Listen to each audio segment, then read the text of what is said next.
Thanks to Raid Shadow Legends for sponsoring this video.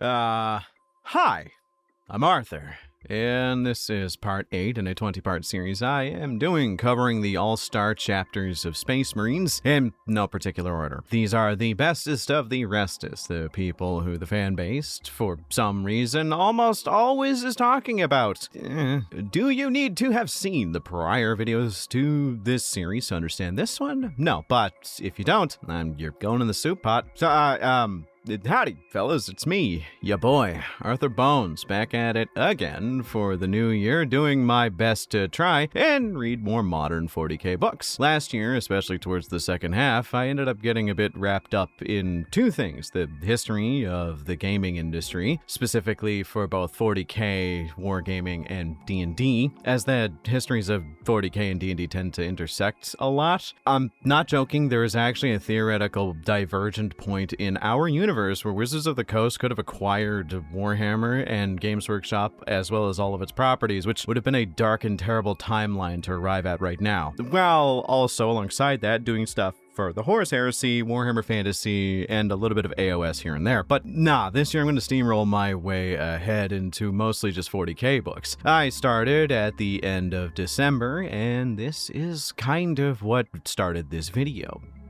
To basically have something be added to the All-Stars video, as it gave me a bit of an idea. But before we get into what that idea was, let's just talk about our sponsor for a sec.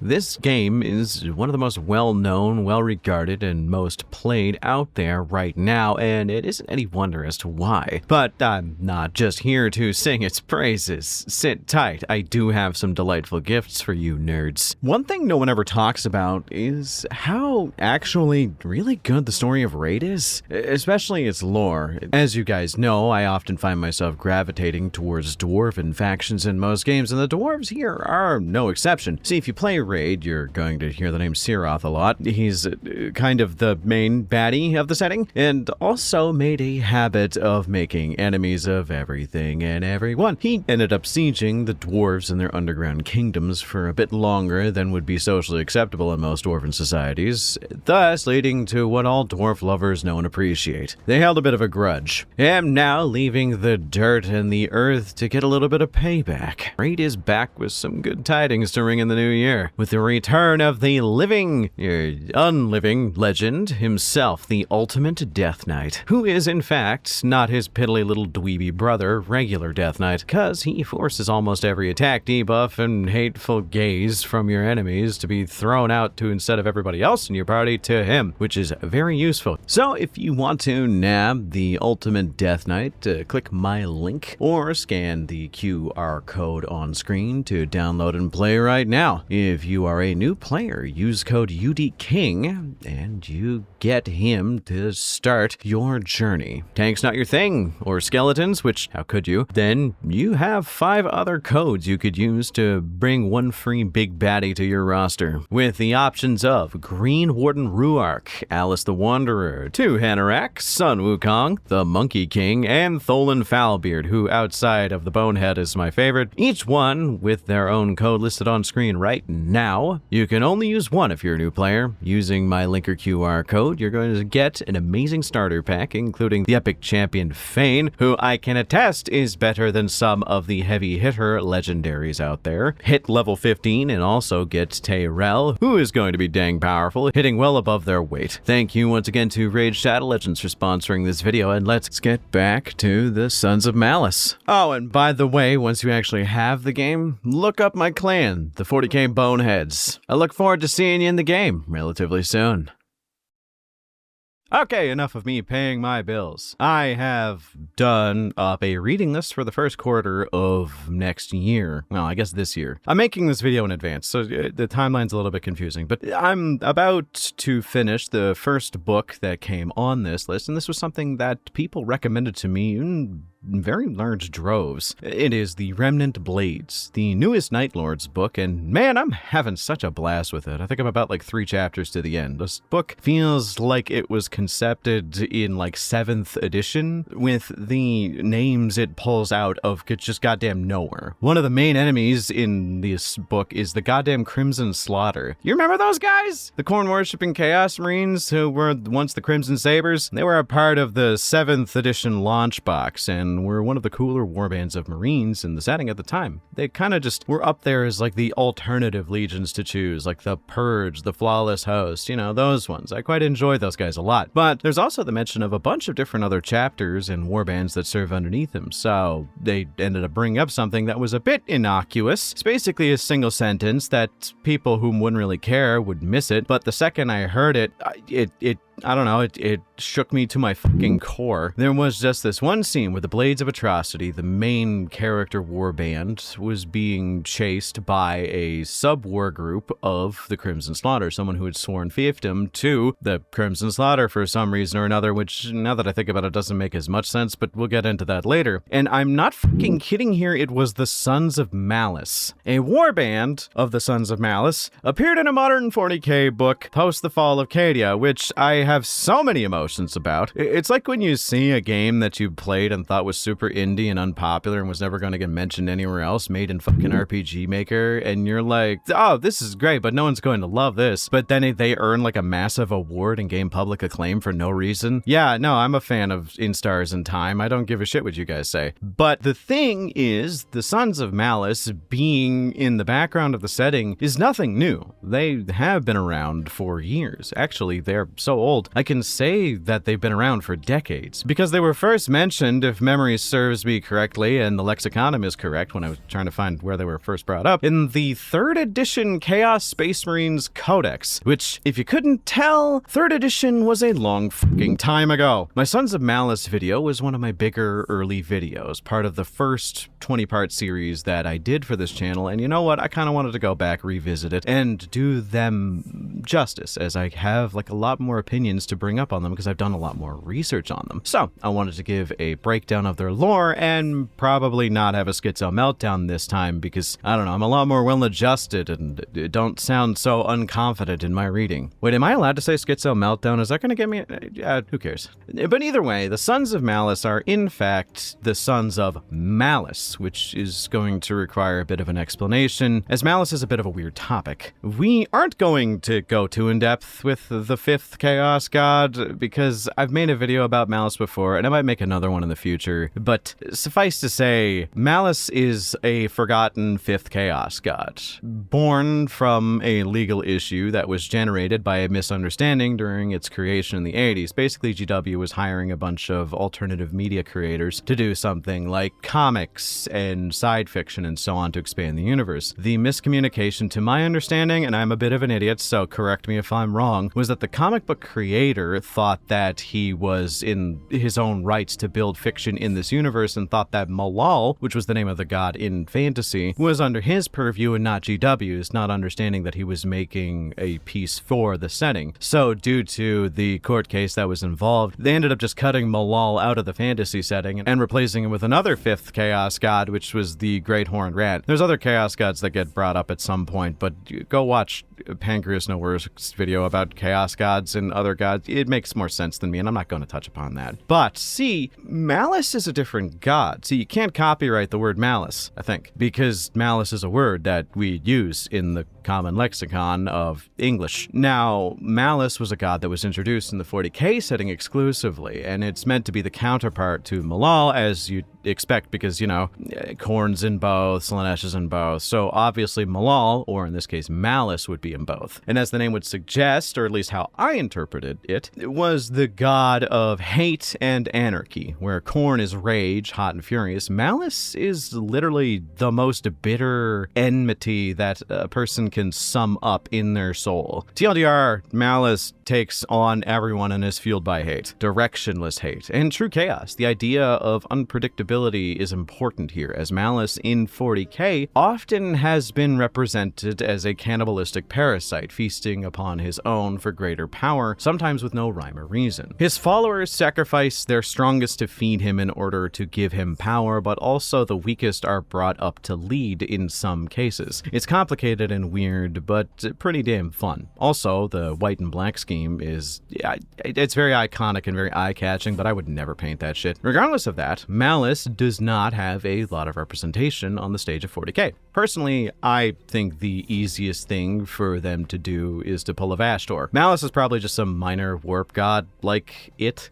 Maybe a bit stronger in terms of its abilities and domain, or maybe not, I don't know. Vashtor has the Forge of Souls and also Wormwood, but we don't talk about Wormwood because it's been not relevant for a while, but you know. But they do seem to have that same kind of air about them, because Vashtor has its own warband, which is the cogs of the Archifane, so Malice does have something similar with, you know, the Sons of Malice. I think that our concept of Malice is relatively on point. I think it is a real god, but I think the way that it can manifest in real life means that it is probably more in line with Vashtor and its whatever group than it would be with like a true Khorne level chaos god. But what do I know? We're going to be touching upon the whole in real life manifestation thing when we talk about the labyrinth later. To understand the labyrinth, we actually have to get to the Sons of Malice themselves, which are the subject of this video. So let's talk about where they started, why they are the way they are, and just go from there. Sound fair? Cool. So, with the rise of threats in the Eye of Terror, the Imperium decided maybe having a bunch of full-strength chapters stationed around the Eye was a good idea. So they created a group of 20 different chapters known as the Adeptus Praesus, and sent them to key locations to defend in case of a chaos incursion. Now, there is a reason why this is a good idea in principle. Look at Cadia. Cadia was one of the most important bastion worlds in this sector. But we forget that the people on Cadia were likely protected by the Necron pylons that dampened psychic shit as well as chaos corruption. For a lot of the Adeptus Praesus, yeah, they didn't have that.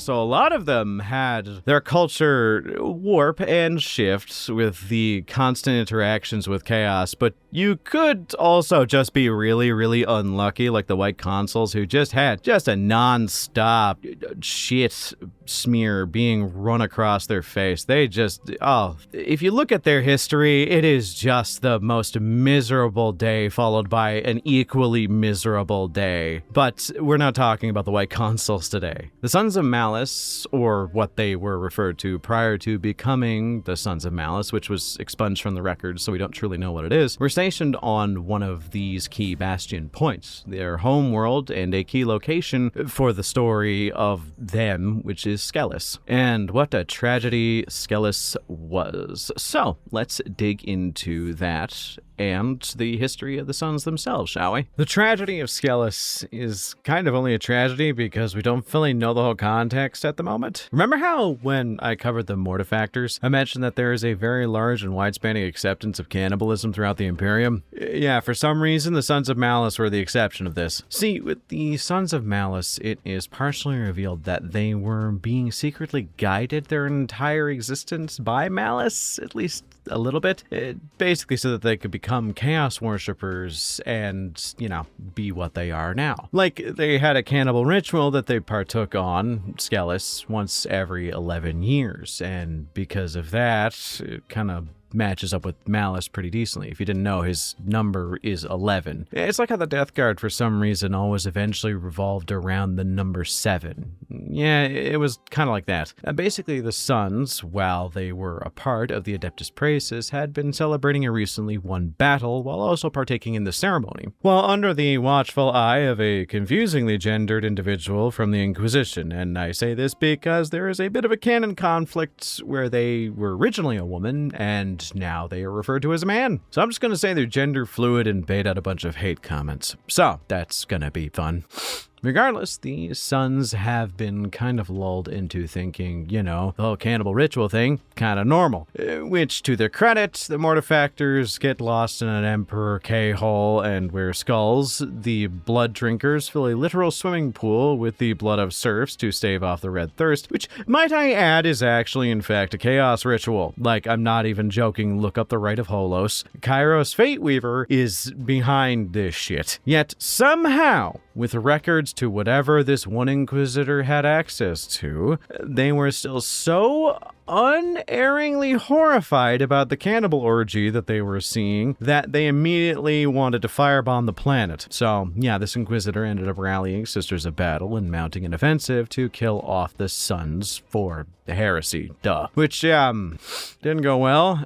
See, this is why I low-key have a theory nowadays that the Sons of Malice are originally Blood Angel successors. Because apparently during this cannibalistic ritual, they entered a foaming, frothing rage that made them incredibly potent berserkers that killed off all the aggressors that had landed upon Skelis, which, and I know this is going to sound a bit hypocritical, but follow me on this, to their credit, when all was said and done, they did have a reasonable point, which was, this was a cultural ceremony, we were not harming anyone against their will that wasn't a citizen of the Imperium, and the Inquisitor attacked first, which to the credit of the Imperium, they responded by saying, okay, we get it. You still need to be punished for killing a shitload of Sisters of Battle and an Inquisitor, so how does like a 50-year penitent crusade sound? And here's where all the credits get spent, because the Sons said in no uncertain terms, no, go fuck yourself. We did nothing wrong. We will not be punished for it, which, man, some people get nuked for way less than what you did. Considering a 50-year penitent crusade isn't really even that bad for Space Marines. It's kind of lame. Like, good example, the Carcharodons, they were on a forever penitent crusade, if my theory about them is correct, where they were just the excised Terran-born Raven Guard that were a bit too tyrannical when Corvus arrived, but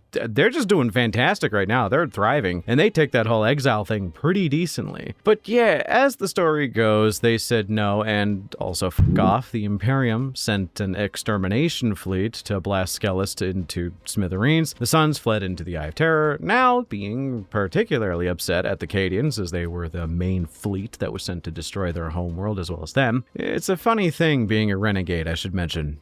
Once you've been declared excommunicated, you kind of have to take one of two routes. Route 1, the noble sacrifice, basically spreading out your chapter to accomplish tasks until death, as you will be hunted by the Imperium and hunted by Chaos, and, well, still probably fighting Xenos. Think the Knights of Blood who died during the devastation of Baal, or the Relictors, who are currently actually working on several projects to help the Imperium because they don't have any guidelines that they need to really uphold. And I guess there's some Black Shield warbands that are still probably out there and kicking around, but then you have to, yeah, that doesn't really matter. So then you have the other option, which is objectively the easier route, I guess, which is throw your lot in with Chaos, form connections with other warbands, and potentially even work with Abaddon, because the Black Legion is always hiring. It did take a while, but the Sons of Malice eventually became, well, the Sons of Malice, because we don't know what the original name was, working with the War Master and also working with the Chaos God that, due to legal issues, may not be real sometimes. So this is where they came from. But what is their modern lore, and what else can we talk about in regards to them? Well, as far as I know, they were a part of the breaking of Cadia, because if there was one thing they were going to be a part of, it was probably the thing that would allow them to settle the most petty and long-held grudge in their chapter. So they worked really hard to kill as many Cadians as possible. I guess working with Abaddon does have its perks from time to time. Outside of that, there was a long-running campaign that happened in order to reclaim their homeworld of Skelis, and when I say long-running, it's a bit complicated, but we'll get to that. Allegedly, Skelis is still habitable, which is crazy considering the Imperium kind of didn't want it there. And this is where we have to get into some of the weirdness, and we have to actually discuss the Labyrinth. The main battle barge of the Sons of Malice is known as the Labyrinth. It is a confusing patchwork of various corridors and hard to navigate halls. This location is where all the various different splinter warbands of the Sons of Malice meet up, as weirdly enough, there is a lot of them out there. there. I don't know why. I'd be kind of weirded out to find out if there was a significant number of the Sons of Malice out there, like most Chaos Warbands that aren't the main groups like the Black Legion, Red Corsairs, Iron Warriors, so on. They tend to be at most half chapter strength at the biggest, and even further, the most common is usually less than 100. Hell, to go back to the start of this video, the Blades of Atrocity, the Night Lord's warband from the beginning, at the beginning of their book, there were like 12 dudes. Thing is, warbands work with other warbands to get by and get the supplies they need. It's how connections work when you live in the Eye of Terror. Weirdly political at times, I will admit, but to get back on track, the Labyrinth is where all warbands of the Sons of Malice will meet up once every 100 years to embark upon an incredibly foul and evil ritual that, okay, like 90% of them have been lied to their entire existence as a Splinter warband, but yeah, and also, this is still probably canon, but it might be retconned at least a little bit, maybe. Okay, let's just talk about the story of the Labyrinth and give you the spark notes there, as well as give you some of my final thoughts on the Sons of Malice. The Labyrinth is just... it's such a weird story because it has a very rounded cast of Chaos Marines who all think they're going to be rewarded because, as I usually harp on in Chaos, is kind of the most lucrative thing you can do in 40k. Like, it's an effort in is a rewards out type of deal. It's actually pretty straightforward unless you're working with Tzeentch. Well, I guess Malice in this case, because Malice is different. As the god of hate and anarchy, he can be a bit fickle. So, to give it an abridged history of, you know, what happened during this final ritual, every 100 years, the various warbands meet upon the original battle barge that they fled Skelis from, which is the Labyrinth.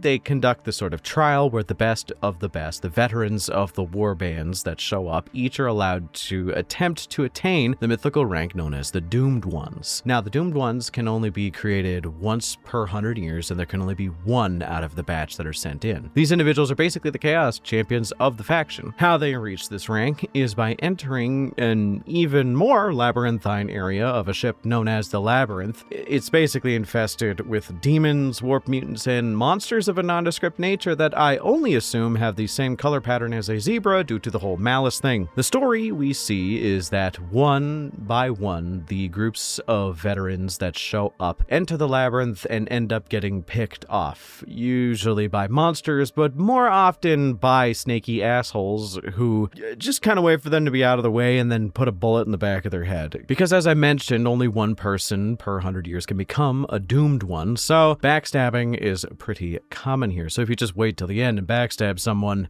you know, you kind of get through it even if you aren't that big of a deal. But yeah, there's a lot of stuff that's kind of revealed throughout the entirety of this maze-like adventure, as the majority of the Chaos Abominations that are in the maze are the people who failed to get out on the prior trials, and because of that were cursed, turning into these monsters to make the maze more difficult for the next group to traverse. As we reach the end of this story, there is only one Marine left, and he exits the portal to realize something, horrible. The Doomed Ones! Oh, that's a really cool title, but it's not just a title, it's actually foreshadowing. The Chaos Sorcerer of the Sons of Malice has been conducting this ritual likely for as long as it's been going on, so 1100 years, to collect 11 champions of great skill and power in order to sacrifice them to their god. Sacrifice them in such a horribly painful way that not just their bodies and bones and minds are dissolved, but so is their souls. But also for some reason they're kept in everlasting agony and pain. This ritual was done to bring a dread entity into this universe. Now, allegedly, this was to bring Malice, the god of chaos, anarchy, hate, whatever. But I think that isn't true, but it is stated in the book that Malice now walks among them, and it's time for them to retake Skelis. But there are two possibilities here. Possibility number one, Malice is there, but he is just weaker than other true chaos gods, and is more like Vashtor, like I've been mentioning, because to have a full-fledged chaos god enter the physical plane of existence, yeah, I don't think that's possible. But it is possible to bring demigods like Vashtor in, so it is kind of achievable. Or, the other option is that it isn't Malice, and is instead one of the most dangerous things that can be brought into reality as a Chaos Sorcerer, which is a Chaos Greater Demon. Because each Greater Demon is supposed to be a shard of the original god, it makes a lot of sense as to why they refer to it as their god Malice walking among them. And also it makes sense because, you know, it's rare for anything Malice Malice related to appear in the 40k universe, so